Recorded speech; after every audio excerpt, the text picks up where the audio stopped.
بسم الله الرحمن الرحيم والعاديات ضبحا فالموريات قدحا فالمغيرات صبحا فأثرن به نقعا فوسطن به جمعا إن الإنسان لربه لكنود وإنه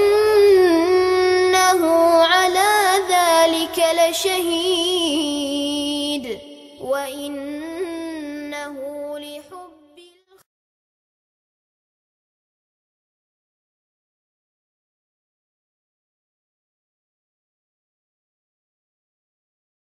அன்பான சகோதரர்களே, ஹதீஸ்கள் குர்ஆனுக்கு முரண்படுமா என்ற நம்முடைய நூலில் முஹம்மது பின் அப்துல்லாவின் கூற்று என்று தலைப்பு போட்டு இந்த அறிஞரின் கூற்றை இமாம் இப்னு ஹஸம் அவர்கள் அல் இஹ்காம் என்ற தன்னுடைய நூலில் பின்வருமாறு பதிவு செய்துள்ளார்கள் என்று சொல்லி அந்த கூற்றை நம்ம போட்டிருக்கிறோம்.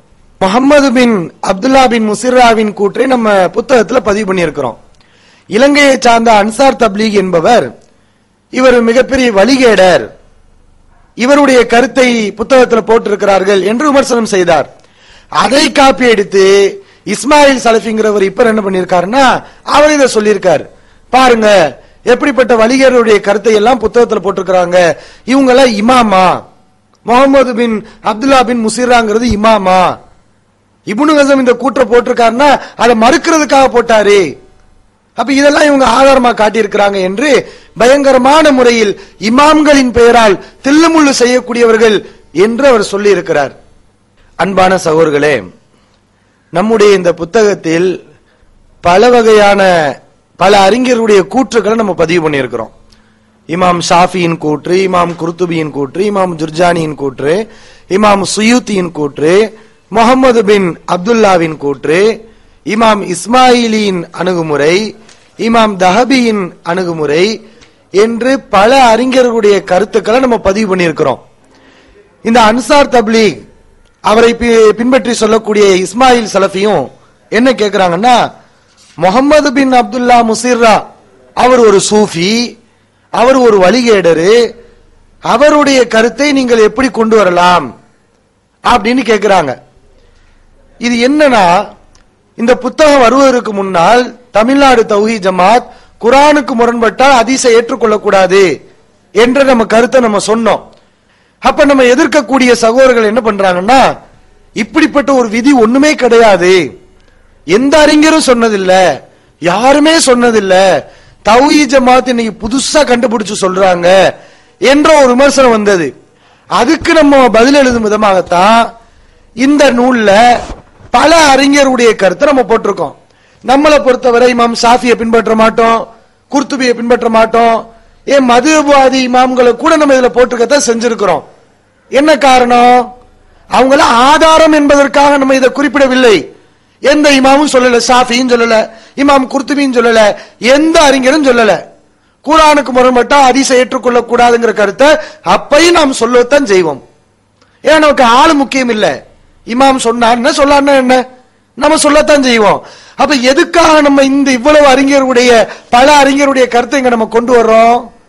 இந்த விதி தௌஹீத் ஜமாத் புதுசா கண்டுபிடிச்ச விதி, யாருமே சொல்லாத விதி அப்படின்னு ஒரு விமர்சனம் வரும்போது, இல்ல அப்படி இல்ல அப்படிங்கறத மக்களுக்கு புரிய வைக்கிறதுக்காக மதுஹப்ல உள்ளவன் இருப்பான், அவனுக்கு பாரு மதுஹப் இமாம் இந்த கருத்தை சொல்லி இருக்கிறாரு, சூஃபி கொள்கையில் உள்ளவர் பாரு சூஃபி இமாம் இப்படி சொல்லி இருக்கிறாரு என்று பல பேரும் சொல்லி உள்ளார்கள் என்பதை என்ற கருத்தை நிலைநாட்டுவதற்காகத்தான் இவ்வளவு அறிஞர்களுடைய பலதரப்பட்ட அறிஞருடைய கருத்துக்களையும் நம்ம குறிப்பிட்டிருக்கிறோம். அதில் நல்ல அறிஞர்களும் இருப்பார்கள், கெட்ட கொள்கையில் உள்ளவரும் இருப்பார்கள், சொல்லி இருக்கிறார்கள், தௌஹீத் ஜமாத் புதுசா சொன்னதில்லை என்பதற்காக. இது நம்ம இப்ப விளக்கம் கொடுக்கக்கூடிய ஒரு மேட்ரு இல்ல சகோதரர்களே. நம்ம இதே புத்தகத்துல முன்னாடியே நம்ம சொல்லி இருக்கிறோம். ஏன் இந்த அறிஞருடைய கூற்றுக்களை எல்லாம் நம்ம மேற்கோள் காட்டுறோம்னு கேட்டா, நமக்கு முன்பு இந்த கருத்தை யாரும் கூறியதில்லை என்று சொல்லுகிறார்கள், அதற்காகத்தான் இந்த நூல் தொகுக்கப்பட்டிருக்கு என்ற விவரத்தை நம்ம சொல்லி இருக்கிறோம். அப்ப நீங்க சிந்திச்சு பார்க்கணும். சரி இப்ப சொல்றாங்க இவங்களா வழிகேடர்கள், இவங்களுடைய கருத்தை சொல்ல முடியுமான்னு கேட்கிறாங்க. வழிகேடருடைய கருத்து மட்டும் அங்க இருக்குது, ஷாஃபி இமாமுடைய கருத்து இருக்கு. இஸ்மாயில் சலஃபி அதுக்கு பதில் சொன்னாரா? ஷாஃபி இமாமுடைய கருத்துக்கு அபூபக்கர் இஸ்மாயிலி பெரிய ஒரு இமாம், நாங்களும் மதிப்போம் மத்தவங்களும் மதிப்பாங்க, அப்படிப்பட்ட ஒரு இமாமுடைய கருத்தை பதிவு பண்ணியிருக்கோமே, அதுக்கு பதில் சொன்னாரா? அப்ப நல்லறிஞருடைய கூற்றுக்களும் இருக்கிறது, இவரும் நல்லறிஞர் என்று ஒத்துக்கொண்டவருடைய கூற்றுக்கள் அதெல்லாம் கண்டுகொள்ளவில்லை. முகமது பின் அப்துல்லா பின் முசிரா மட்டும் பிடித்துக் கொண்டு இப்படிப்பட்ட ஒரு போலி சித்திரத்தை இவங்க வரைகிறாங்கன்னா இவர்கள் யார்? இவங்களை சத்தியத்தை சொல்ல வருகிறார்களா என்பதை நியாயமான சிந்தனை உள்ளவர்கள் சிந்திக்க வேண்டும். அதற்காகத்தான் இப்ப நம்ம என்ன செய்யறோம், இந்த ஆதாரங்களை போட்டிருக்கிறோம். வழிகேடர்னு சொல்லி தட்ட பாக்குறீங்களா? இந்த பாருங்க, உமர் மறுத்திருக்கிறார், ஆயிஷா ரலியல்லாஹு அன்ஹா மறுத்திருக்கிறார்கள், அபு அய்யூப் அல் அன்சாரி, இந்த 3 சஹாபாக்களும் மறுத்திருக்கிறார்கள். கருத்தை வைத்து ரசூலுல்லாஹ் பேரால வரக்கூடிய செய்தியை கருத்து தப்பா இருக்குது அதனால மறுத்திருக்கிறாங்க. அறிவிக்கக்கூடிய நம்பகமானவர் இருக்காரு, அதை அவர்கள் பார்க்கவில்லை. அபூபக்கர் பாக்கிலானி மறுத்திருக்கிறார், அபூபக்கர் இப்னுல் அரபி மறுத்திருக்கிறார், கஸாலி மறுத்திருக்கிறார். இப்ப கஸாலின்னு சொல்லிட்டா கஸாலியை தான் நீங்க இவன் சொன்னீங்களே, வடிகேடன் சொன்னீங்களே, அவருடைய ஆதாரத்தை நீங்க எப்படி காட்டலாம் அப்படின்னு இஸ்மாயில் சலஃபி கேட்பாரு. மனநிலை என்னன்னு பாருங்க. இமாம் கஸாலியாம், இவரைத்தான் விவாதங்களின் போது அவன் இவன் எல்லாம் பேசுறீங்க, அவன் கெஞ்சிறான், நாங்க அவரை மதிக்கிறோம், நீங்க பேசுங்க, உங்க கூட்டத்துல வேண்டாம், அவன் இவன் பேசுங்க, நம்மள முன்னுக்கு வச்சு அப்படி இப்படி பேசாதீங்கன்னு சொல்லுகின்ற போதெல்லாம் இமாம் கஸாலி என்று சொல்லி இவங்க யார கருத்துல கொண்டு பேசினாங்களோ கேவலமா பேசினாங்க. உங்க கருத்துக்கு சாதகமா இருந்தா இமாம் போட்டுப்பீங்களோ? கஸாலியை எப்படி இமாம்னு சொன்னீங்க? நாங்க வேணாலும் கூட அவரிடத்துல கொள்கையில தவறு இருந்தாலும், ஒரு அறிஞர் அறிவுள்ளவரா இருந்தாலும் தவறான கொள்கை இருந்தார்னு சொல்றோம். நீங்க தான் அவன் இவன் பேசுறீங்களே, ஹதீஸ மறுக்கிறதுக்கு மட்டும் இமாம் கஸாலின்னு எப்படி போட்டீங்க? இமாம்ங்கிற வார்த்தை அடையாளத்தை எப்படி கொடுத்தீங்க? அப்ப இதுல அவங்க முரண்பாடு தெரியுதா இல்லையா? கஸாலி எங்களுக்கு ஆதாரம் இல்ல. கஸாலி நிறைய பேர் மதிக்கிறான், மதரசாக்கள்ல சொல்றான், கஸாலிக்கு கொடுக்கப்பட்ட அறிவு மாதிரி எங்களுக்கு கொடுன்னு ஒவ்வொரு நாள் துவா செஞ்சுக்கிட்டு இருக்கிறான். அப்ப அவனுக்கு கஸாலியே போட்டாதானே நம்ம இமாமும் குரானுக்கு முரண்பட்டா ஹைச மறுக்கும் சொல்லியிருக்காருன்னு சொல்லி அவன் புரியுமா? அவனும் எங்களை எதிர்க்கிறான், குரானுக்கு முரண்பட்டா ஹைச ஏத்துக்க கூடாது என்ற நிலைப்பாடு தப்புன்னு சொல்றான். அப்ப அவனுக்கு கஸாலியை தானே சொல்ல வேண்டி இருக்குது. இமாமுல் ஹரமைன் மறுத்திருக்காரு, தாவூதி மறுத்திருக்கிறாரு, ஔசாஇ மறுத்திருக்கிறாரு, ஷாஃபிஈய சொன்னோம், குர்துபி இமாம சொல்லியிருக்கிறோம், ஜுர்ஜானி இமாம சொல்லியிருக்கிறோம், இமாம இல்லையோ ஜுர்ஜானிய சொல்லியிருக்கோம், சுயூத்திய சொல்லியிருக்கோம், இப்னு தைமியாவை சொன்னோம். இதுக்கெல்லாம் இஸ்மாயில் சலஃபி பதில் சொன்னாரா?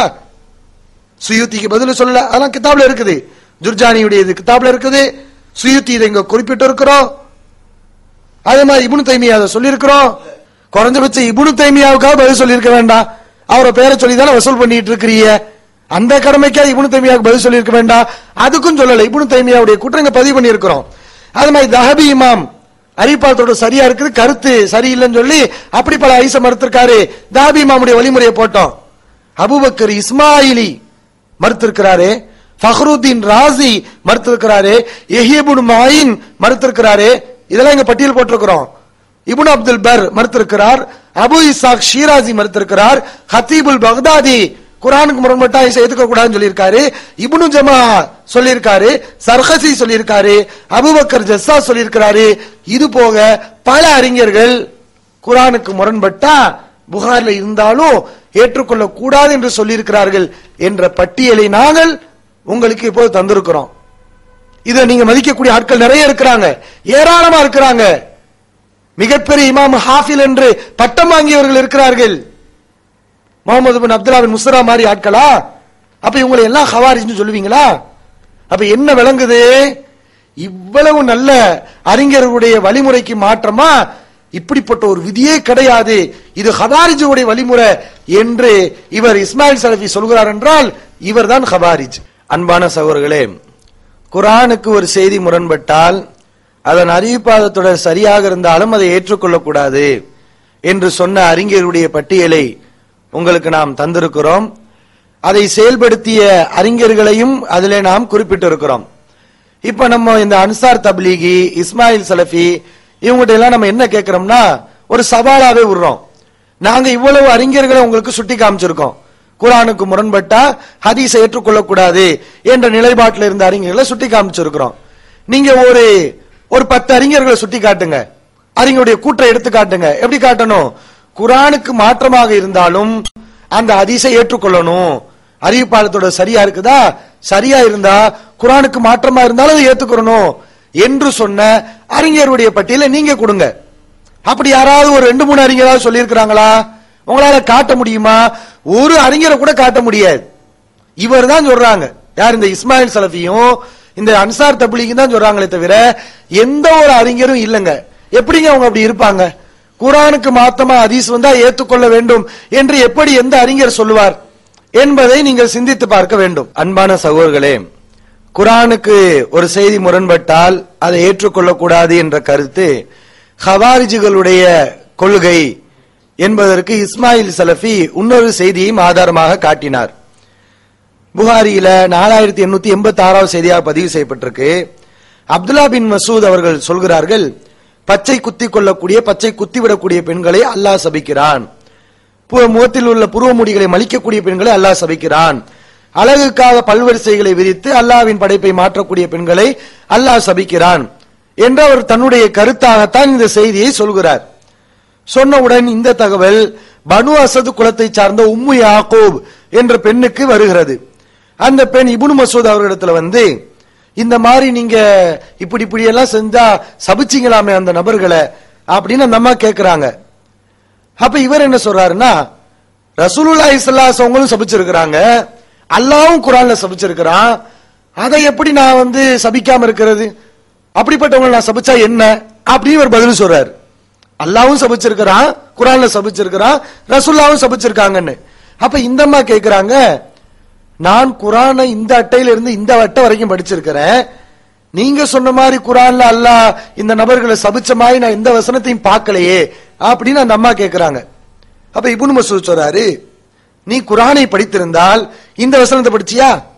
உமா ஆத்தாக்கும் ரசூலு ஃபஹுது உமா நஹாக்கும் அன்ஹு ஃபன்தஹு. இந்த தூதர் எதை கொண்டு வந்தாரோ அதை எடுத்துக்கொள்ளுங்கள், இந்த தூதர் எதை விட்டு தடுத்தாரோ அதை விட்டு விலகிக் கொள்ளுங்கள் என்று ஒரு வசனம் வருது குர்ஆன்ல, அதை படிச்சியா அப்படின்னு கேட்கிறார். ஆமா, அந்த வசனம் இருக்குது. அப்ப அல்லாஹ் தடுத்திருக்கானா இல்லையா? ரசூல்லா கொண்டு வந்து ஏத்துக்கணும், ரசூல்லா கொண்டு வந்து தடுக்கணும் சொல்லி ரசூல்லா தான் தடுத்திருக்கிறாங்க, ரசூல்லா தான் சபிச்சிருக்கிறாங்க அப்படின்னு சொல்லி என்ன செய்யறாரு? இந்த செய்தியை சொல்லி முடிக்கிறார். இந்த செய்தியை இஸ்மாயில் சலஃபி சுட்டி காட்டி விட்டு இதை எதுக்கு ஆதாரமா கொண்டு பத்தியலா? குர்ஆனுக்கு மாத்தமா இருந்தா ஹதீஸை மறுக்கணுங்கிற சிந்தனை, அந்த கொள்கை, அந்த ஆய்வு அந்த காலத்திலே சில தனி நபர்கள்ட்ட வந்திருக்கு, உம்மு யாக்கூப்ட்ட வந்திருக்குங்கிறார். குர்ஆனுக்கு முரண்படுது என்ற பெயர்ல தான் இந்த விஷயத்தையும் செய்தார்கள். இதே போல நபி ஸல்லல்லாஹுடைய மரணத்துக்கு பிறகு சில தனி நபர்களிடத்தில் இந்த சிந்தனைகள் ஏற்பட்டது. ஒரு சஹாபி பச்சை குத்தக்கூடிய, அழகுக்காக பல்லுகளுக்கு இடையில இடைவெளியை உண்டு பண்ணக்கூடிய பெண்களை சபிச்சு பேசுறார். ஒரு பொம்பளை வந்து கேள்வி கேட்கிறார். அந்த பொம்பளையுடைய பேர் உம்மு யாக்கூப்னு சொல்லுவாங்க, யாக்கூபுடைய உம்மான்னு சொல்லுவாங்க. அவன் வந்து கேட்கிறான், நீங்க என்ன சபிச்சு பேசுறீங்க, இப்படி நீங்க எப்படி சபிச்சு பேசுவீங்க, உங்களுக்கு என்ன உரிமை இருக்குதுன்னு கேட்கின்ற போது அவர் சொல்கிறார், அல்லாஹ்வுடைய தூதர் சபித்திருக்கின்ற போது, குர்ஆன் சபித்திருக்கின்ற போது நான் எப்படி சபிக்காமல் இருக்க முடியும் என்று சொல்றார். அந்த பொம்பளை சொல்றா, குர்ஆன்ல இந்த பக்கத்துல இருந்து அந்த பக்கம் வரை நான் படிச்சு முடிச்சிட்டேன், நீங்க சொல்ற மாதிரி சபிச்ச ஒரு இடத்துல இல்லையேன்னு சொல்றாங்க. உடனே அந்த சஹாபி சொல்றாரு, நீ குர்ஆனை சரியா படிச்சிருந்தா பார்த்திருப்பாய். வமா ஆத்தாக்கும் ரசூலு ஃபஹுது, உங்கள் நபி எதை தருகிறாரோ அதை எடுத்துக்கொள்ளுங்கள். வமா நஹாக்கும் அன்ஹு ஃபன்தஹு, எதை விட்டு உங்களை விலக்குகிறாரோ அதை விட்டு தூரமாய் கொள்ளுங்கள் அல்லாஹ் தஆலா குர்ஆன்ல சொல்லியிருக்கிறானே. நபி சபிச்சா அது குர்ஆன்ல உள்ளது. ஏன் குர்ஆன்ல உள்ளதுன்னா இந்த வசனம் அதை சொல்லுது, நபி சொல்றதை எடுத்துக்கொள்ளுங்கன்னு சொல்லுது என்று சொல்லி அவர் விளக்கம் சொல்கிறார். இது எவ்வளவு பெரிய ஒரு வழிகேடான கருத்து. உம்மு யாக்கூப ஒரு ஹவாரிஜின்னு கொண்டு வர்றாருங்க. உம்மு யாக்கூப் நல்ல பெண்மணி. இதே சம்பவம், வேற ஒண்ணு வேண்டாம். இந்த ஹதீஸை நீங்க பார்த்தாலே சிந்தனை செய்யறவங்களுக்கு உம்மு யாக்கூப் நல்லவங்களா கெட்டவங்களான்னு தாராளமா முடிவு செய்யலாம். இவர் என்ன பண்றாரு? உம்மு யாக்கூப் ஒரு தீவிரவாதி மாதிரி, ஒரு ஹவாரிஜ் மாதிரி அப்படியே சொல்றாரு. இத பாருங்க, நீங்க சிந்திச்சு பாருங்க, இந்த அம்மா என்ன தப்பு பண்ணாங்க? இப்னு மசூத் சொல்றாரு அல்லாஹ் சபிக்கிறான்னு சொல்லும் போது அந்த அம்மா கேக்குறாங்க, அல்லாஹ் சபிக்கிறான் நீங்க எப்படி சொல்லலாம்? கேட்கலாம் தான். அது நானா சொல்ற ஒரு அல்லாஹ் இவனை சபிக்கிறான், அல்லாஹ் அவனை சபிக்கிறான் இப்படி சொன்னா அறிவுள்ள மக்கள், அக்கீதாவில் உள்ள மக்கள் என்ன செய்வாங்க?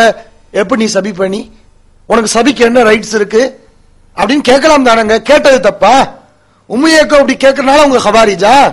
அப்புறம் உன்கிட்ட கேட்கறவங்களா ஹவாரிஜா? கேள்வி கேட்கறவங்களா? அப்ப அந்த அம்மா கேட்கறது சரிதான், இப்படி சபிக்கிறீங்களே ஏன் சபிக்கிறீங்க அப்படின்னு கேட்கிறாங்க. இப்படி கேள்வி கேட்டா தப்பா போச்சு, அதனால இவங்க ஹவாரிஜ். அப்ப இவங்க எந்த நிலைப்பாட்டில் இஸ்மாயில் சலஃபி இருக்காருன்னு பாருங்க. அப்ப அதுக்கு இப்னு மஸ்ஊத் என்ன சொல்றாரு? அல்லாஹ்வுடைய ரசூல் சபிச்சிருக்கிறாங்க, குர்ஆன்ல இருக்குது அப்படின்னு சொல்றாரு. அந்த அம்மா அல்லாஹ்வுடைய ரசூல் சபிச்சாங்கறப்ப அதை ஆட்சேபம் பண்ணல, ஏத்துக்கிறாங்க. ரசூலா சபிச்சாங்கன்னா ஓகே. ஆனா அந்த அம்மா என்ன கேட்கிறாங்க? குர்ஆன்ல இருக்குங்கிறீங்களே.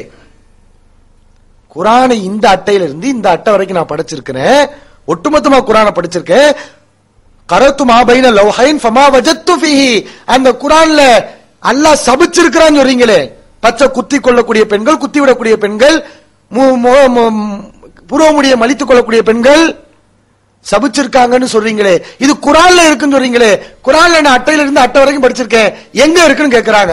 இப்படி கேட்கறது தப்பா? இப்படி கேட்டதுனால இவங்க ஹவாரிஜ். கோளாறு எங்க இருக்கு? உம்மு யாக்கூப்டையா? இவர்கிட்ட தான் இருக்கு, இஸ்மாயில் சலஃபிட்ட தான் இருக்குது. நல்ல நல்ல நபர்களை எல்லாம் ஹவாரிஜ் ஆக்குறது. அப்ப குர்ஆன்ல இருந்து கேட்க தானங்க செய்வாங்க. அவங்க அந்த அம்மாவும் கேட்குது. அப்ப இப்னு மஸ்ஊத் என்ன சொல்றாருன்னா, அவர் தவறா சொல்லி இருக்கிறார்.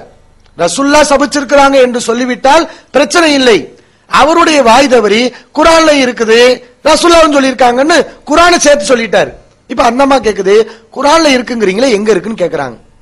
அப்ப இவர் சொல்றாரு, குர்ஆன்ல இருக்குன்னா தூதர் கொண்டு வந்ததை எடுத்துக்கொள்ளுங்கள்னு இருக்குதுல குர்ஆன்ல, அதனால குர்ஆன்ல சபிக்கப்பட்டதும் இருக்குது. அப்படி என்ன செய்யறாரு? ஒரு சுத்தி வர்றாரு. அது அவருடைய ஒரு தவறான முறையில சொல்லி இருக்கிறார், வேணா எடுத்துக்கலாம்.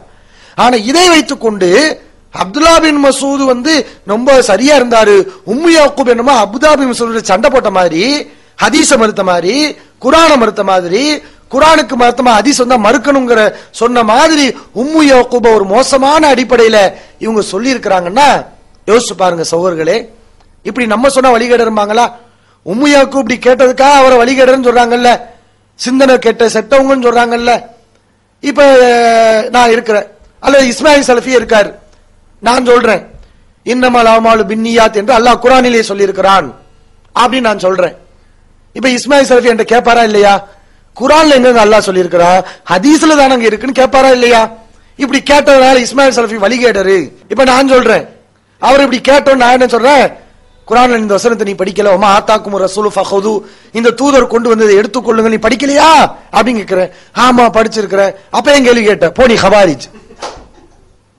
இப்படி சொன்னா சரியாங்க சகோதரர்களே? அப்ப ஹதீஸ்ல உள்ளதப்புறம் குர்ஆன்ல இருக்கு, குர்ஆன்ல இருக்கு என்று நம்ம சொன்னா அது சரியாயிருமா? அந்த பெண்மணி சரியா கேட்கிறாங்க. சொல்ல போனா குர்ஆனுடைய அறிவு உள்ள பெண்மணிங்க. எப்படிப்பட்ட பெண்ணை ஹவாரிஜ் ஆக்குறாரு? குர்ஆனை இந்த அட்டையில இருந்து இந்த அட்டை வரைக்கும் நான் படிச்சிருக்கிறேன், அவர் சொன்ன வசனம் குர்ஆன்ல இப்படி சொல்றாருன்னா எவ்வளவு அறிவு இருக்கணும், குர்ஆன்ல எவ்வளவு ஹஃபில் பண்ணிருக்கணும். நீங்க சொன்ன மாதிரி எங்கேயுமே இல்லையே குர்ஆன்ல. அப்படி குர்ஆனுடைய அறிவு இருந்து இவர் பதில் சொன்னோன்னே அந்த பதில மறுக்காம ஹதீஸையும் ஏற்றுக்கொண்டு குர்ஆனையும் ஏற்றுக்கொண்டு ஒரு நல்ல பெண்மணிய ஹவாரிஜ்னு சொல்றாரு. நீங்க யோசிச்சு பாருங்க. அப்ப இது எதுக்கு தெரியுமா? தமிழ்ல ஒரு பழமொழி சொல்லுவாங்க, மகன் செத்தாலும் மருமக தாலியா இருக்கணும்னு ஒரு பழமொழி சொல்லுவாங்க. மருமகளை விதவையாக்கணும். உன் மகள செத்து போறா, செத்து போன பரவாயில்ல, மருமகளை விதவையாக்கணும் என்று ஒரு அது மாதிரி தான் இவங்க நடந்துகிட்டு இருக்கிறாங்க. நம்மள ஹவாரிஜ் ஆக்குறதுக்காக பாவப்பட்ட உம்மு யாக்கூப பிடிச்ச ஹவாரிஜாக்கி சம்பந்தம் இல்ல குர்ஆனுக்கு முரண்படுறங்கிற ஒரு டாபிக் ஒரு வாதத்துக்கு சம்பந்தமே இல்ல அந்த செய்தியை கொண்டு வந்து இத மக்களுக்கு மத்தியில வச்சு எவ்வளவு பெரிய ஒரு மோசடியை செஞ்சிருக்கிறாங்க.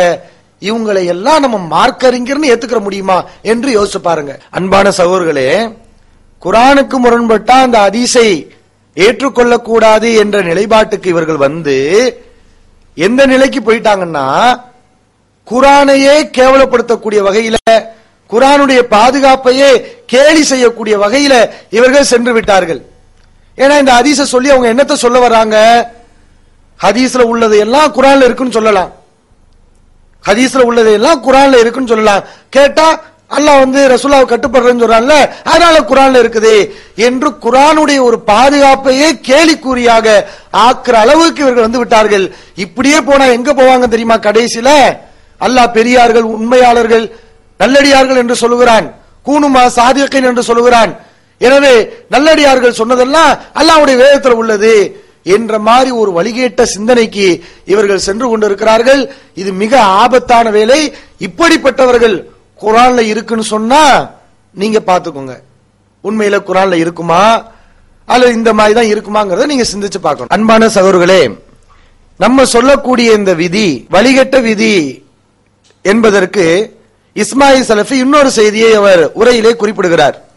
என்ன செய்தினா, இம்ரான் பின் ஹுசைன் என்ற சஹாபி இடத்துல ஒரு மனிதர் வந்து ஒரு விஷயம் குறித்து கேள்வி கேட்கிறார். இப்ராஹிம் ஹுசைன் அவர்கள் ஒரு ஹதீஸை அறிவிக்கிறார்கள். அந்த மனிதர் குர்ஆன்ல இருந்து எங்களுக்கு சொல்லுங்க, குர்ஆன் அல்லாத விஷயங்கள் என்று சொல்லாதீங்க அப்படிங்கிறாரு. அப்ப இம்ரான் பின் ஹுசைன் அவங்க சொல்றாங்க, இன்னக்க இம்ரான் அஹ்மகு, நீ முட்டாள் மனிதன், குர்ஆன் மட்டும் போதுங்கிறியே, மத்தத சொல்லக்கூடாதுங்கிறியே. குர்ஆன்ல வந்து லொஹர் தொழுவ 4 ரக்காயத் இருக்குதா, அல்ல சத்தம் போட்டு ஓதக்கூடாதுங்கிற கருத்து குர்ஆன்ல இருக்குதா, அது மாதிரி தொழுகையை பத்திய முழு விவரம் இருக்குதா, ஜகாத்தை பத்தி இருக்கிறதா, இதுக்கெல்லாம் குர்ஆன்ல நீ விரிவா விளக்கம் காண முடியுமா? இதையெல்லாம் சுன்னா நபிமொழி தானே விவரிக்கிறது, அப்ப ஏன் நீ நபிமொழியை மறுக்கிற என்று அவர் கேட்கிறார். இந்த செய்தியை இஸ்மாயில் சலஃபி சுட்டிக்காட்டி, பார்த்தீர்களா இந்த மாதிரி ஒரு மனிதர் கேட்கும் போது கூட சஹாபி கண்டித்திருக்கிறார்கள் அப்படின்னு நமக்கு எதிராக இந்த சம்பவத்தை கொண்டு வர்றார். இதே போல இம்ரான் இப்னு ஹுசைன் என்கிற ஒரு சஹாபி சில செய்திகளை சொல்கின்ற போது ஒரு மனிதர் சொல்றார், ஹத்தீசு அன் கிதாபில்லா, குர்ஆன்ல இருந்தா சொல்லுங்க, வலா துஹத்தீது அன் கைரி, குர்ஆன் இல்லாத விஷயம்லாம் நம்மகிட்ட சொல்லாதீங்கன்னு சொல்றாங்க.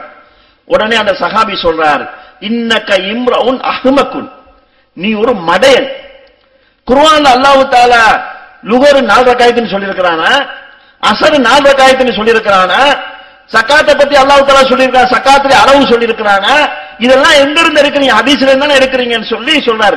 அப்ப அந்த காலத்திலேயே சில வழிகேடர்களிடத்தில் இந்த மாதிரி சிந்தனை உருவாகி இருக்கிறது. இது உண்மையில நமக்கு எதிரான சம்பவமா? இதைத்தான் நம்மளும் சொல்றோம். நம்ம என்ன ஹதீஸே ஒட்டுமொத்தமா மறுக்கிறோமா? இதைத்தான் நம்மளும் சொல்றோம். குர்ஆன் மட்டும் போதும், ஹதீஸ் வேண்டாம்னு சொன்னார்களே அஹ்லுல் குர்ஆன், அவர்களுக்கு இம்ரான் பின் ஹுசைன் கேட்டார்னு இவர் சொல்றாரு. இதே வழக்கத்தை தான் நம்ம அவங்ககிட்ட கேட்டோம். குர்ஆன்ல வந்து தொழுவன் இருக்குது, எப்படி தொழுவன் இருக்குதா? ஜகாத் கொடுக்கணும் இருக்கு, எப்படி ஜகாத் கொடுக்கணும் இருக்குதா? அவர் ஒட்டுமொத்தமா ஹதீஸ மறுக்கிறாரு. இங்க நம்ம டாபிக் என்ன? ஹதீஸை ஏத்துக்குருவோம், குர்ஆனுக்கு மாற்றமா இருந்தா ஏற்க வேண்டுமா என்பதுதான் விஷயம். சம்பந்தம் இல்லாத விஷயத்தை சொல்றதை நீங்க பார்க்கலாம். அது மட்டும் இல்லாம இந்த செய்தி பலகீனம். இந்த செய்தி முஸ்னத் அப்துல்லா பின் முபாரக் என்ற நூல்ல இருக்குது. அலி இப்னு ஸைத் பின் ஜுதான் என்பவர் வருகிறார். இவரை நிறைய இமாம்கள், இமாம் ஹாஃபில் இப்னு ஹஜர், பல இமாம்கள் இவர் பலகீனமானாலும் சொல்லியிருக்கிறாங்க. அப்ப இவங்களுக்கு கொள்கை கோட்பாடு எதுவும் கிடையாது சகோதரர்களே. சூனியத்துடைய செய்திலாம் பாத்தீங்கன்னா, அந்த 6 மாசம் நபி அவர்கள் சூனியம் செய்யப்பட்டதா வந்துருச்சு, எப்படி இந்த விகாரத்தை குறைக்கிறதுங்கிறதுக்காக அந்த ஹதீஸ பலகீனம் சொன்னவங்க. அதுல வந்து ஆமஸ் வராரு, ததுலீஸ் இதுலீஸ் சொல்லி அப்படி பலகீனப்படுத்தினவங்க. இங்க இவங்களுடைய கருத்துக்கு ஆதாரம் இல்ல, ஆதாரமா அவர் நினைச்சிட்டாரா, பலகீனம் இருந்தாலும் கொண்டு வந்துட்டாங்க. அப்ப என்ன உங்களுடைய நிலைப்பாடு? எதுக்கு இந்த ரெட்ட வேடம்? அப்போ உங்களுக்கு ஆதாரமா இருந்தா பலகீனமான ஹதீஸ் கூட பயான்ல வந்துரும் இல்லையா? அன்பான சகோதரர்களே, நாம் உமர் ரலியல்லாஹு அன்ஹு அவர்களும் குர்ஆனுக்கு ஒரு ஹதீஸ் முரண்பட்டால் ஏற்றுக்கொள்ளக்கூடாது என்ற நிலைப்பாட்டில் இருந்திருக்கிறார்கள் என்பதற்கு ஒரு செய்தியை நாம் ஆதாரமாக குறிப்பிட்டிருந்தோம், நம்முடைய நூலில் குறிப்பிட்டிருந்தோம். இஸ்மாயில் சலஃபி என்ன செய்யறாருன்னா, இந்த சம்பவத்தை சொல்றார். முதல்ல நீங்க அந்த சம்பவத்தை தெரிஞ்சுக்கணும். முஸ்லிம்ல 2719 செய்தியாக ஒரு செய்தி பதிவு செய்யப்பட்டிருக்கு. ஃபாத்திமா பின்த் கைஸ் என்ற சஹாபிய பெண்மணி, அவங்களை வந்து அவங்களுடைய கணவர் தலாக் விடுகிறார். தலாக் விட்டோனே அந்த கணவரிடம் இருந்து இவங்களுக்கு கோதுமை வருகிறது. அப்போ இந்த அம்மா என்ன செய்யறாங்க, கோபத்தை வெளிப்படுத்துறாங்க. அப்ப அந்த கோதுமையை கொண்டு வந்தவர் சொல்றாரு, உங்களுக்கு நாங்க செலவுலாம் செய்ய வேண்டிய அவசியம் இல்ல, சும்மா வந்து கொடுக்கிறோம், அதே நீங்க வெறுப்ப காட்டுறீங்களாங்கிறாப்ல சொன்னோனையுமே ரசூலுல்லாஹி ஸல்லல்லாஹு அலைஹி வஸல்லம் வந்து இந்த செய்தியை ஃபாத்திமா பின்த் கைஸ் அவர்கள் சொன்னார்கள். அப்ப ரசூலுல்லாஹ் சொன்னாங்களா, உனக்கு உன்னுடைய கணவர் செலவு செய்ய வேண்டியதில்லை, தங்குவதற்குரிய ஏற்பாடும் செய்ய வேண்டியதில்லை அப்படின்னு ரசூல்லா சொன்னாங்கன்னு இந்த செய்திய சம்பவத்தில் சம்பந்தப்பட்ட ஃபாத்திமா பின்த் கைஸ் அவர்கள் சொல்கிறார்கள். இந்த செய்தி உமர் அலி அவங்களுடைய காதுக்கு வருகிறது. வந்தோன்னு உமர் அலி அவங்க என்ன செஞ்சாங்க, லா நத்ருக்கு கிதாபல்லாஹி வ சுன்னத நபியினா லி கௌலி இம்ராத்தின், ஒரு பெண்ணுடைய சொல்லுக்காக அந்த பெண் ஒழுங்கா மனப்பாடம் பண்ணாரா அல்லது மனப்பாடம் தப்பா அடிச்சுட்டாங்களான்னு தெரியல. ஆனா ஒரு பெண்ணுடைய சொல்லுக்காக அல்லாஹ்வுடைய வேதத்தையோ நபியின் வழிமுறையையோ நாம் விட்டுவிட முடியாது. அல்லாஹ் குர்ஆனில் சொல்லுங்க, அந்த வசனத்தையும் உமர் உள்ளவங்க படிக்கிறாங்க. என்ன படிக்கிறாங்க, தலாக் விடப்பட்ட பெண்களை நீங்கள் வீட்டை விட்டு வெளியேற்றி விடாதீர்கள், தலாக் விட்டு விட்டால் அவங்க வீட்டுல வச்சு அவங்க தங்குறதுக்கு இடவசதி ஏற்படுத்தி கொடுங்கள் என்று அல்லாஹ் சொல்லக்கூடிய வசனத்தை படிச்சு இந்த பெண் அல்லாஹ்வுடைய வசனத்துக்கு மாத்தமா சொல்றாங்க. அதனால இந்த பெண்ணுடைய சொல்ல ஏத்துக்கிற முடியாது என்று உமர் அலி அவர்கள் சொன்னார்கள். இதை நம்முடைய நூலையும் குறிப்பிட்டு உமர் அலி அவர்கள் குர்ஆனுக்கு மாற்றம் என்ற காரணத்தால் அந்த பெண்ணுடைய செய்திய சஹாபியா இருந்தாலும் அதை மறுத்திருக்கிறாங்க நம்ம சொன்னோம். இதை இஸ்மாயில் சலஃபி என்ன பண்றாருன்னா, எப்பயுமே அவருடைய ஸ்டைல் என்ன, ஒரு பெரிய பூதாகரமா ஆக்கி இல்லாத ஒன்ன சொல்லி பெருசா விமர்சனம் பண்ற, அவரே பந்த செய்வார், தூக்கி போட்டு அடிச்சுக்கிறார். இப்படிப்பட்ட ஒரு வழிமுறை அவர் வழக்கமாக கொண்டு வந்திருக்கிறார். அவர் என்ன பண்றாருன்னா, பாருங்கள் இவர்கள் எவ்வளவு பெரிய மோசடியை செய்திருக்கிறார்கள். ஹதீஸ போட்டவர்கள் ஹதீஸுடைய ஒரு பாதியை போட்டார்கள், இன்னொரு பாதியை விக்கல் வராமையே விழுங்கி விட்டார்கள். ஹதீஸுடைய பாதியை போட்டோமா, இன்னொரு பாதியை நம்ம விழுங்கிட்டோமா, நமக்கு விக்கலும் வரல விழுங்கவும் இல்லை. இனி இவர் தான் கியாமத்து மௌத்தா போற வரைக்கும் விக்கிக்கிட்டே இருக்கணும். அந்த அளவுக்கு தெளிவான ஆதாரங்கள் நம்ம சுட்டி காமிச்சிட்டு இருக்கிறோம். அப்ப ஹதீஸ ஒரு பகுதியை இவர்கள் போட்டார்கள், இன்னொரு பகுதியை விழுங்கி விட்டார்கள். எப்படி ஹதீஸில் இருட்டடிப்பு செய்யலாம்? ஒரு துண்டை மட்டும் ஏன் போட்டீங்க, இன்னொரு துண்டை ஏன் போடல? இந்த ஹதீஸை போட்டால் இந்த வார்த்தை வராமல், இந்த வார்த்தை அவர் சொல்லக்கூடிய வார்த்தை, அந்த வார்த்தை வராமல் ஹதீஸை வராது. பெரிய ஒரு மோசடி செய்திருக்கிறார்கள். அது என்ன மோசடினா அவர் சொல்றாரு, என்ன பிரச்சனைன்னு கேட்டா, இந்த சம்பவத்தை போடுகின்ற போது மிகப்பெரிய ஒரு மோசடி அதுல செஞ்சிருக்கிறாங்க. என்னன்னு கேட்டால், ஹதீஸினுடைய முக்கியமான ஒரு பாகத்தை விக்கல் வராமலே அப்படியே விழுங்கிட்டாங்க. எப்படி முழுசா விழுங்கினாங்கன்னு தெரியல. என்னன்னு கேட்டா, அந்த ஹதீஸுடைய வாசகத்துல உமர்ல அவங்க சொன்ன வாசகம் எப்படி வருதுன்னு சொன்னால், கால உமர் இன்ஜிதி பி ஷாஹிதைனி யஸ்ஹதானி அன்னஹுமா சமிஆஹும் மின் ரசூலில்லாஹ். அந்த பெண்ணை பார்த்து உமர்ல அவங்க சொல்றாங்க, நபி ஸல்லல்லாஹு அலைஹி வஸல்லம் இருந்து இதே செய்தியை கேட்ட 2 சாட்சிகளை நீ கொண்டு வர வேண்டும். அப்படி கொண்டு வரவில்லை என்று கொண்டு வரல என்று சொன்னா, லா நத்ருக்கு கிதாபல்லாஹி லிகௌலி இம்ராத்தின், ஒரு பெண்ணின் வார்த்தைக்காக இந்த வேதத்திலே சட்டத்தை எங்களால விட முடியாதுன்னு சொல்றாங்க. இந்த வாசகத்தை, அதாவது ரசூலுல்லாஹ்விடத்தில் இருந்து இதே செய்தியை 2 பேர் கேட்டதற்கான சாட்சியை நீ கொண்டு வராவிட்டால் என்ற வாசகம் இருக்குதே, அதை அப்படியே ஹதீஸ்ல எடுத்துட்டாங்க. ஏன் எடுத்துட்டாங்கண்டா, அது இருந்தா இவங்க வாதத்துக்கு இடமில்லாம போயிருக்கு. அது இருந்தா என்ன சொல்லுதுன்னு சொன்னா, அப்ப 2 பேர் சாட்சியோட குர்ஆனுக்கு முரணா சொன்னா ஏத்துக்கொள்ளலாமான்னு வரும். இந்த ஹதீஸ போட்டா எல்லா ஹதீஸும் வரும், இந்த வாசகம் வராம ஹதீஸ் வராது. அப்ப எப்படி இந்த முழுமையான வாசகத்தை விழுங்கினீங்க? உங்களுக்கு தேவை என்று சொன்னா ஹதீஸ்ல ஒரு பகுதியை மறைக்கிறதுக்கு நீங்க தயாரா இருக்கிறீங்க. இது தெளிவான எழுத்துப்பூர்வமா உள்ளது. நம்ம என்ன கேட்கிறோம்னு சொன்னா, இதுக்கு நீங்க வேற விளக்கம் சொல்ல வேணாம், இந்த வாசகம் எங்க போச்சு ஹதீஸ்ல இருந்து? ஏன் நீங்க உங்களோட கிதாபுல எழுதுகின்ற போது அதை விட்டு நீங்க எழுதுனீங்க? விடுறதுக்கான காரணம் என்ன? இந்த ஹதீஸுடைய பின்பகுதியில இன்ஜிதி பி ஷாஹிதைனி யஸ்ஹதானி அன்னஹுமா சமிஆ மின் ரசூலில்லாஹ், ரசூல் ஸல்லல்லாஹு அலைஹி வஸல்லம் இடத்துல கேட்டதாக 2 சாட்சிகளை நீ கொண்டு வந்தால் அப்ப ஏத்துக்கிருவேன், இல்லாட்டினா அல்லாஹ்வுடைய வேதத்தை நான் விட முடியாது என்று உமர் சொல்லி இருக்கிறார். இந்த வாசகத்தை ஹதீஸ்ல இருந்து இவர்கள் வெட்டி விட்டார்கள் அப்படின்னு சொல்றார். அப்ப என்ன வாத வைக்க வராரு? அப்ப உமர் அலி அவர்கள் ரசூலுல்லாஹ்ட்ட இருந்து கேட்டதா 2 சாட்சியை கொண்டு வந்தா ஏத்துக்கிறேன்னு சொல்லி இருக்காருல்ல, ஹதீஸை ஏத்துக்கிறேன்னு சொல்லி இருக்கிறார்ல என்ற ஒரு வாதத்தை வைக்கிறார். இப்ப நம்ம இருக்கும் போது என்ன சொல்றோம்னா, இஸ்மாயில் சலஃபி இந்த மோசடி பண்ற வேலையை உடனும், இல்லாததை உருவாக்கக்கூடிய ஒரு கெட்ட வழிமுறையை உடனும் நம்ம தெளிவா போட்டிருக்கிறோம். இந்த புத்தகத்திலேயே அவர் சொல்றது நசாயில இருக்குது அப்படின்ட்டு வேற வேற நூலை சொல்றாரு. அந்த ரெண்டு சாட்சியை கொண்டு வந்தா அப்படிங்கிற தகவலை நம்ம போட்டிருக்கோம், முஸ்லீம்ல நம்பரை போட்டிருக்கிறோம், 2 செய்தியை போட்டிருக்கோம், ரெண்டுமே முஸ்லீம் தான். இந்த முஸ்லீமுடைய ஹதீஸ்ல நான் இஸ்மாயில் சலஃபிக்கு சவால் விடுறோம், நீங்க எடுத்துட்டு வாங்க, முஸ்லீமுடைய அறிவிப்புல இந்த வார்த்தை இடம்பெற்றதாக நீங்கள் கொண்டு வரணும். ஏன்னா சொன்னீங்கல்ல, ஹதீஸுடைய ஒரு வாசகத்தை போட்டாங்க, பின்பகுதியை வெட்டிட்டாங்க, ஒரே ஹதீஸை துண்டாக்கிட்டாங்க, இந்த வாசகம் வராமல் ஹதீஸே வராது என்ற அளவுக்கு ஒரு பொய்யை துணிந்து சொல்லி இருக்கிறார். இப்ப நான் அவர்கிட்ட கேட்கிறேன், முஸ்லீமுடைய அறிவிப்பு தான் நாங்க போட்டோம், நீங்க முஸ்லீமுடைய அறிவிப்பு எடுத்துட்டு வாங்க, இன்சியத்தி பி சாயிதேனி இந்த வாசம் இடம்பெற்ற முஸ்லீமுடைய அறிவிப்பை எடுத்து விட்டு வாருங்கள். அந்த உங்களால காட்ட முடியுமா? அப்ப எதற்கு இந்த மாதிரியான ஒரு மோசடி வேலையை, ஒரு அவதூறை நீங்க சொல்ல வேண்டும்?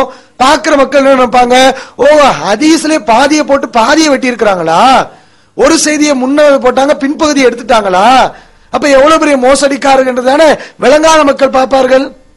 கொஞ்சம் விளங்குனவங்க அறிவுள்ளவங்க எடுத்து பார்த்தா இவர் பெரிய மோசடிக்காரன்னு தெரிஞ்சுக்கிறோம்.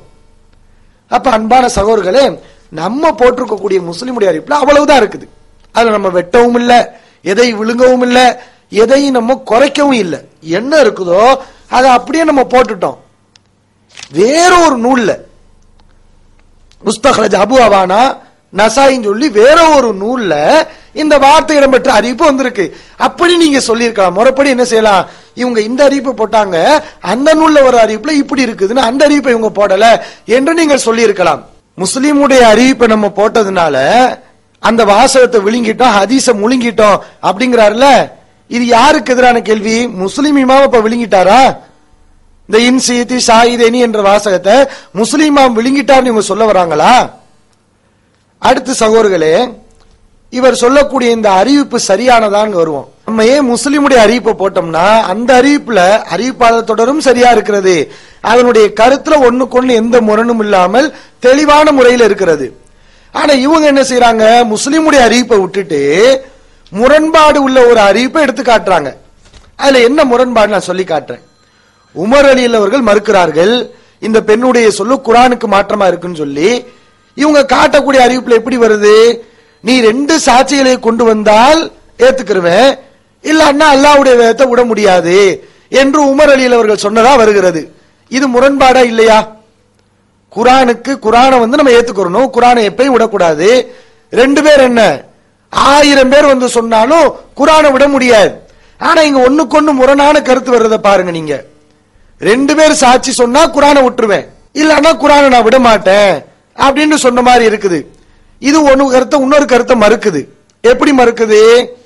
அதாவது குர்ஆனுக்கு மாற்றமாக இருக்கிறது என்ற காரணத்தால் தான் இந்த செய்தியை உமர் ரலியல்லாஹு அன்ஹு அவர்கள் மறுக்கிறார்கள்.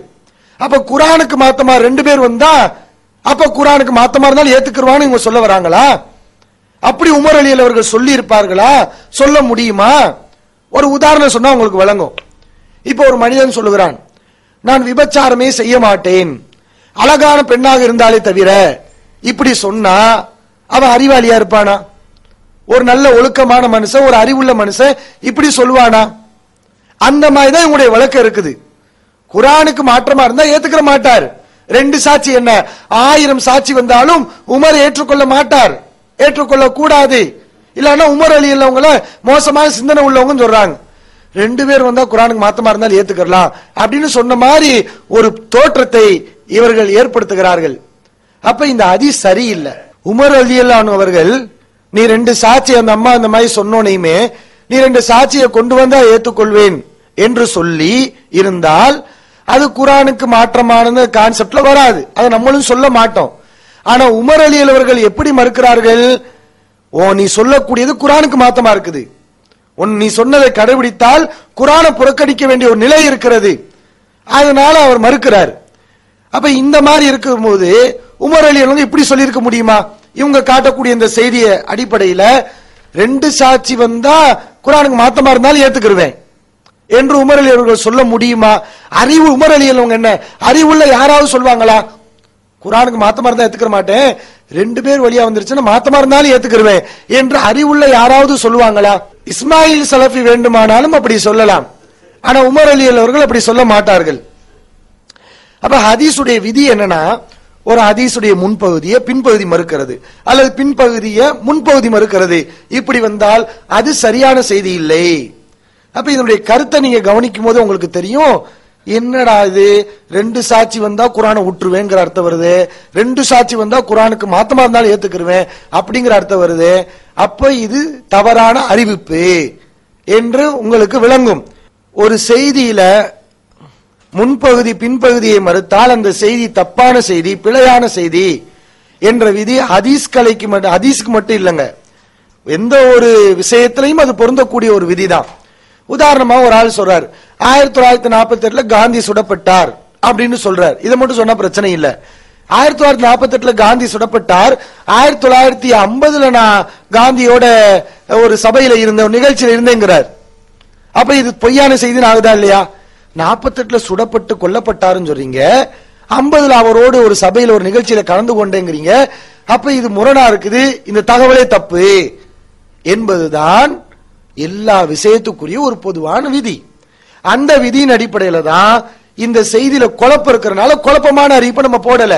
குழப்பம் இல்லாத முஸ்லிமுடைய தெள்ள தெளிவான முரண்பாடுகள் இல்லாத குரானுக்கு மாத்தமா இருந்தா ஏத்துக்கிற மாட்டேன் என்று அவர் தெளிவாக சொல்லக்கூடிய அந்த அறிவிப்பை நாம் என்ன செய்திருந்தோம், குறிப்பிட்டிருந்தோம். இதை என்னமோ நம்ம மோசடி செஞ்ச மாதிரி, தில்லுமுள்ளு பண்ண மாதிரி ஒரு பொய்யான தோற்றத்தை ஏற்படுத்தி மக்களை ஏமாற்ற நினைத்திருக்கிறார்கள். ஆனால் இது தெளிவான ஒரு விஷயம். அன்பான சகோதரர்களே, நம்முடைய புத்தகத்துல இமாம் குர்துபி அவர்களும் குரானுக்கு மாற்றமாக ஹதீஸ் வந்தால் அந்த ஹதீஸை செயல்படுத்தக்கூடாது என்று சொல்லியிருக்கிறார் என்ற தகவலை நாம் குறிப்பிட்டிருந்தோம். அதை இஸ்மாயிலி சலஃபியும் விமர்சித்திருந்தார், இஸ்மாயில் சலஃபி விமர்சனம் செய்திருந்தார். இலங்கையை சார்ந்த அன்சார் தப்லீகியும் அதை விமர்சனம் செய்திருந்தார்கள். அவங்க 2 பேரும் இதுக்கு சொல்லக்கூடிய விளக்கம் என்ன தெரியுமா? இமாம் குர்துபியுடைய கூற்று, அதை நான் உங்களுக்கு விவரமா சொல்றேன். அதாவது வீட்டில் ஒரு ஆள் எட்டி பார்க்கிறார். இப்ப நபிமொழி என்ன சொல்லுது? யாராவது வீட்டில் அனுமதி வாங்காம எட்டி பார்த்தா அவருடைய கண்ணை குத்தினாலும் குற்றம் இல்லை அப்படிங்கிற மாதிரி கருத்துல நபிமொழி வருது. இப்போ குர்துபி என்ன செய்யறாருன்னா, குர்ஆனுடைய ஒரு வசனம் இருக்கிறது, ஃபைன் ஆகபுத்தும் ஃபஆகிபு பிமிஸ்லி மா ஊகிபுத்தும் பிஹி, நீங்கள் எவ்வாறு தண்டிக்கப்பட்டீர்களோ அது மாதிரிதான் நீங்க மற்றவங்களை தண்டிக்கணும், உங்களுக்கு வந்த பாதிப்பு அளவுக்கு தான் அடுத்தவர்களுக்கு பாதிப்பு கொடுக்கணும் அப்படின்னு அல்லாஹ் சொல்லுகிறான். இங்கதான் நமக்கு பாதிப்பே வரலையே, ஒருத்தன் நம்மளை எட்டி பாக்குறதுனால அவன் கண்ணை எப்படி போய் குத்த முடியும்? அவன் நம்ம கண்ணை குத்துனானா? எட்டி தானே பார்த்தான். அப்ப இதுக்காக கண்ணை குத்துறதுங்கிறது இந்த வசனத்துக்கு மாத்தம். ஹதீஸ்ல வருது அப்படி, ஆனா இந்த வசனத்துல அப்படி செய்யக்கூடாது. உங்களுக்கு என்ன பாதிப்பு வருதோ அந்த பாதிப்பை தான் நீங்க அடுத்தவங்களுக்கு ஏற்படுத்தணும் அப்படின்னு அல்லாஹ் சொல்லுகிறான். அப்ப இந்த ஹதீஸ் மாத்தமாவே இருக்குது. இத பத்தி அவர் பேசிட்டு வரும்போதுதான் குர்துபி இமாம் சொல்றாரு, வல் ஹபரு இதா கான முகாலிஃபன் லி கிதாபில்லாஹி தஆலா லா யஜூஸுல் அமலு பிஹி, ஒரு ஹதீஸ் அல்லாஹ்வுடைய வேதத்துக்கு முரணாக இருந்தால் அதை செயல்படுத்துவது கூடாது. இது எவ்வளவு தெளிவா அவர் சொல்லி இருக்கிறார். இதை திரிக்கிறார் இஸ்மாயில் சலஃபி. எப்படி திரிக்கிறார் பார்த்தீங்கன்னா, இந்த புத்தகத்தில் ஒரு தலைப்பு இருக்கிறது, இமாம் குர்துபியின் கூற்று என்று சொல்லி.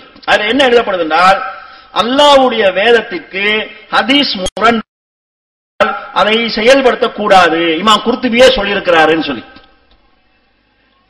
இமாம் குர்துபியுடைய கிதாபுல என்ன இருக்குன்னு பார்த்தா, இமாம் குர்துபி எழுதுறாங்க என்னன்னு கேட்டா, ஒரு மனிதர் உங்களுக்கு தீங்கிழைத்தால் அதுக்கு ஏற்றாற் போல் தீங்கிழைங்கன்னு அல்லாஹ் குர்ஆன்ல சொல்லியிருக்கிறான். உங்க வீட்டுக்குள்ள யாராவது உத்து பார்த்தா கண்ணை குத்துங்கன்னு ஹதீஸ் வந்திருக்குது. குர்ஆனுக்கு முரண்படுற மாதிரி ஹதீஸ் இருந்தா நம்ம அதை செயல்படுத்தக்கூடாது என்று சொல்லி அவங்க என்ன சொல்ல வராங்கன்னு கேட்டா, கண்ணை குத்துங்கள் என்பதுக்கு கண்ணை குத்துங்கள் என்பது அர்த்தம் அல்ல. நபி ஸல்லல்லாஹு அலைஹி வஸல்லம் உங்களுக்கு முன்னால ஒரு ஆள் வந்து ரசூலுல்லாஹ்வை புகழ்ந்து கொண்டு வந்தாரு. அப்ப நபி ஸல்லல்லாஹு அலைஹி வஸல்லம் அவங்க பிலால் அவங்கள பார்த்து சொன்னாங்க, இக்தா லிசானஹு, அவன நாக்க வெட்டுன்னு சொன்னாங்க. நாக்க வெட்டுனா பிடிச்சு வெட்டுன்னு அர்த்தத்துல சொல்லல, அவன பேச்ச நிப்பாட்டுன்னு அர்த்தத்துல சொன்னாங்க. அதே மாதிரி கண்ணை குத்துங்கள் என்று சொன்னால் குத்துங்கிறது நேரடியான அர்த்தம் இல்ல. இதற்கு பிறகு வேறு யாருடைய வீட்டையாவது அவர் உத்து பார்க்காத ஒரு மனநிலையை உண்டு பண்ணக்கூடிய விதத்தில் அவருக்கு ஒரு கேவலத்தை உண்டு பண்ணுங்க என்றுதான் இந்த ஹதீஸுடைய அர்த்தம். இப்படித்தான் நம்ம ஹதீஸை விளங்கணும், குர்ஆனோட விளங்கணும். அவர் அப்படி விளக்கம் சொல்றார். ஹதீஸை மறுக்கிறதுக்கு வேற ஆதாரம் சொல்லல, குர்ஆனுக்கு முரண்படுது எனவே இந்த ஹதீஸை ஏற்றுக்கொள்ளலாம்னு சொல்லல. இதை பயன்படுத்தி இமாம் குர்துபி இமாமுடைய பேர்ல இப்படி ஒரு பொய்யான தகவலை போட்டிருக்கிறான். குரானுக்கு முரண்படுற மாதிரி தெரிந்தாலாம். எப்படி திரிக்கிறாரு? குரானுக்கு முரண்படுற மாதிரி தெரிந்தால் அதை செயல்படுத்தக்கூடாது இமாம் குர்துபி சொன்னார். இமாம் அப்படியா சொன்னாரு? அவரு முரண்பட்டால் முரண்படும், அப்படி முரண்பட்டால் ஏற்றுக்கொள்ள கூடாது என்பதைத்தான் அவர் சொல்லி இருக்கிறார். அப்ப அவங்க ரெண்டு பேருடைய வழக்கம் என்னன்னா, இதுக்கு குர்துபி இமாம் இப்படி சொல்லிவிட்டு என்ன நாட வருகிறார் தெரியுமா? ஒரு ஹதீஸ் குரானுக்கு முரண்படுற மாதிரி இருந்தா முரண்படாத வகையில் அதுக்கு விளக்கம் கொடுக்கணும். ஏன்னா அந்த கண்ணை பேக்கிறது சம்பந்தமா உள்ள அந்த ஹதீஸை பொறுத்தவரை குர்துபி இமாம் அதை சும்மா ஒரு எச்சரிக்கைக்காக சொன்னது. கண்ணை எடுத்தா தப்பு இல்லைன்னு சொன்னா கண்ணை எடுக்கிறன்னு அர்த்தம் இல்ல, அந்த அளவுக்கு எச்சரிக்கையா கண்ணை எடுத்துருவேன் அப்படின்னா கண்ணை எடுக்கிறதா? அது ஒரு எச்சரிக்கைக்குரியது. நாக்க துண்டிப்பேன், நாக்க வெட்டின்னு சொன்னா நாக்க வெட்டுறதா? அந்த அளவுக்கு அது சொல்லக்கூடாது, செய்யக்கூடாது, ஒரு பாவம் அப்படிங்கிற அடிப்படையில் சொன்னா இந்த வசனத்துக்கு முரண் இல்லை என்று விளக்கம் கொடுக்க வேண்டும் என்றுதான் குர்துபி சொன்னார். ஹதீஸையே மறுத்துறணுங்கிறதுக்காக அவர் சொல்லவில்லை அப்படிங்கிறாங்க. அவர்களும் இதே மாதிரி சொல்லி இருக்கிறார்கள், இந்த விதியை பாவித்திருக்கிறார்கள். என்னது எழுதுகிறார், பேசுகின்றார். அல்லாஹ்வுடைய வேதத்திற்கு ஹதீஸ் முரண்பட்டால் அதை செயல்படுத்தக்கூடாது என்றால் அப்படித்தானே வளர்ந்தோம். எங்க விருதாம் தஃப்சீருல் குர்துபியில பாகம் 12 பக்கம் 23. சரியா? இவடத்தை இப்படி பார்க்கிற போது இமாம் குர்துபி ரஹ்மத்துல்லாஹ் குர்ஆனுக்கு முரண்பட்டதாக தென்பட்ட ஹதீஸை தட்டி விடணும், அது லைவ் என்று செல்ல வந்தாரா அல்லது வேற கருத்தை நாடுகிறாரா? அதையும் பார்ப்போம். அதாவது குர்துபி இமாம் விளக்கம் கொடுக்கணும் சொல்றாங்களே, அதுக்கே அடிப்படை இந்த விதி தான். எந்த விதி? ஒரு ஹதீஸுடைய கருத்து குர்ஆனுக்கு மாற்றமா இருந்தா அந்த ஹதீஸுடைய கருத்தை மாத்திரணும். மாத்துறது தானே இது. கண்ணை எடுக்கணும்னு ஹதீஸ் சொல்லுது, கண்ணை எடுக்கணும் அந்த அர்த்தம்ல வேற அர்த்தம். இது ஹதீஸை மாத்துறது தான், ஹதீஸுடைய அர்த்தத்தை வேற பக்கம் திருப்புறது. அப்ப இந்த விதிக்கு தாவீல் செய்யணும், உடன்பாடு காணணும் அப்படிங்கிறதுக்கு அடிப்படை என்ன தெரியுமா? குர்ஆனுக்கு மாத்தம் இருந்தா ஹதீஸ் ஏத்துக்கிற கூடாது. அப்ப இந்த ஹதீஸ் என்ன செய்யறது?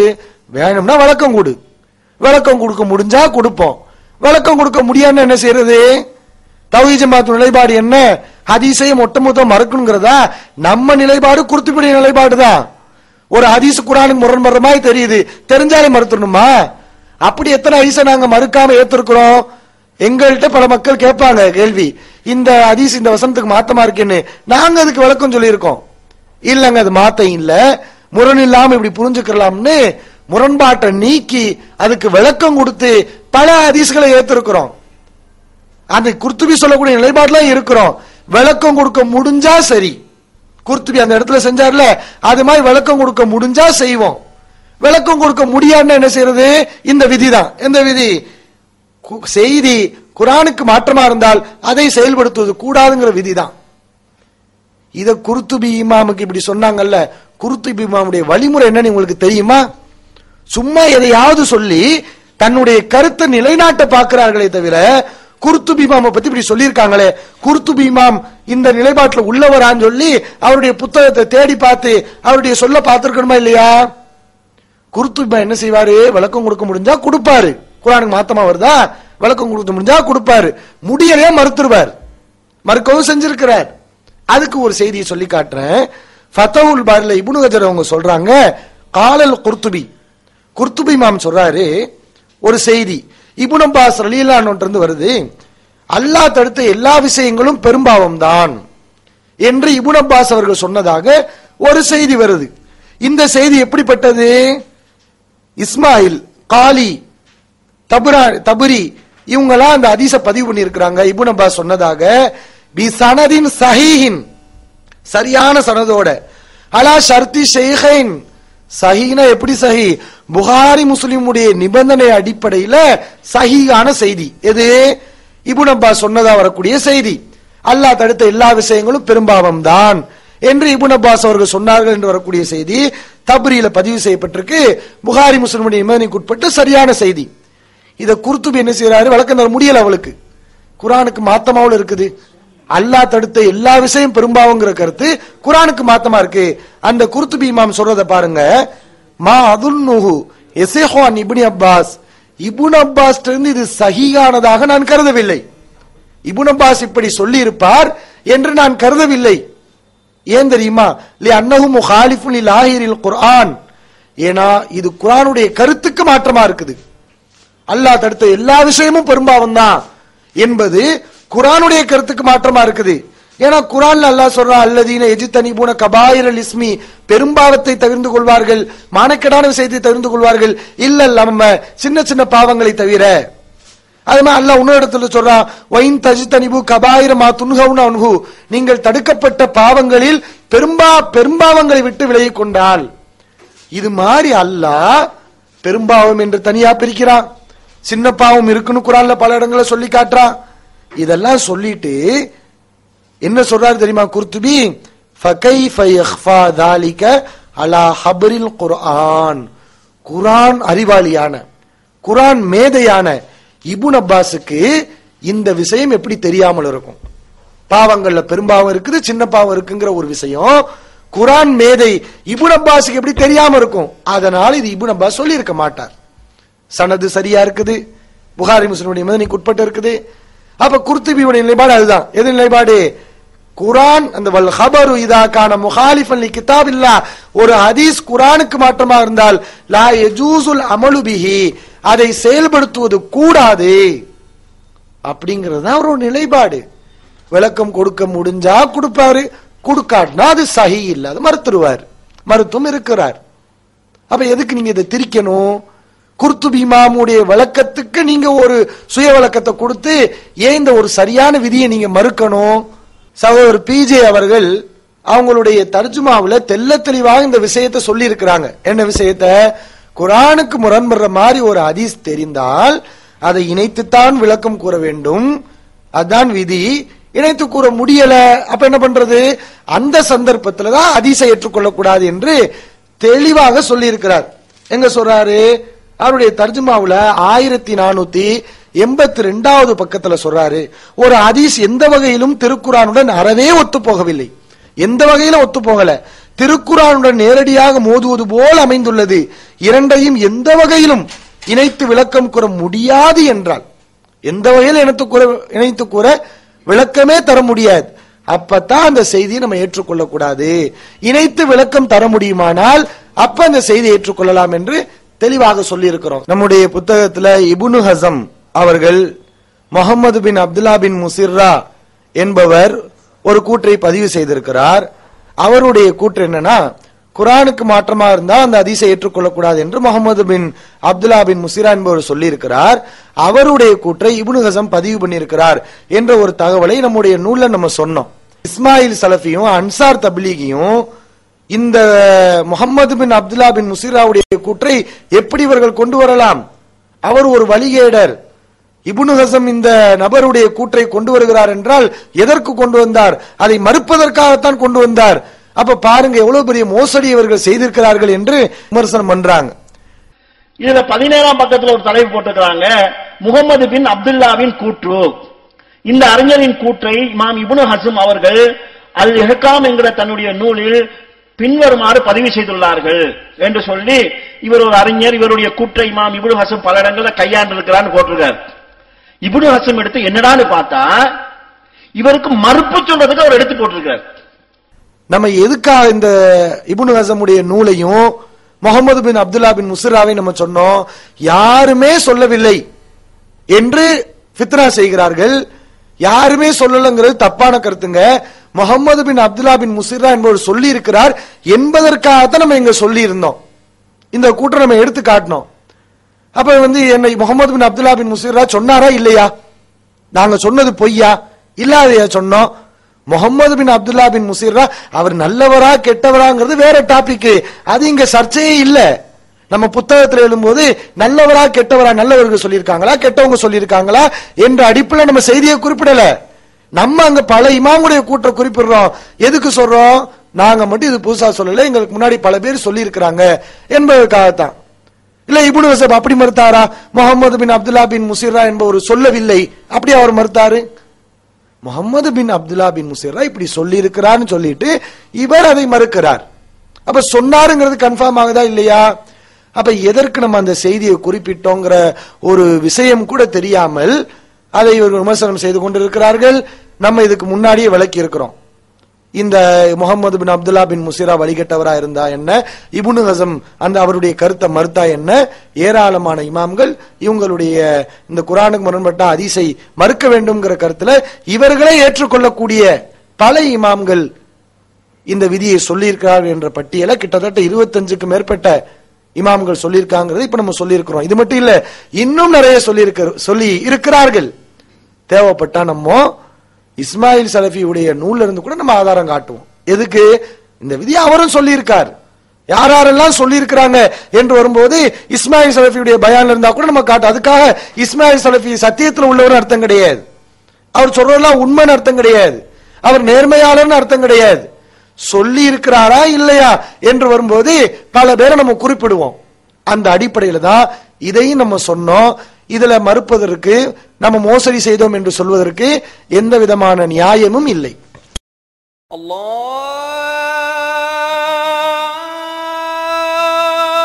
அக்பர், அல்லாஹு அக்பர், அல்லாஹ்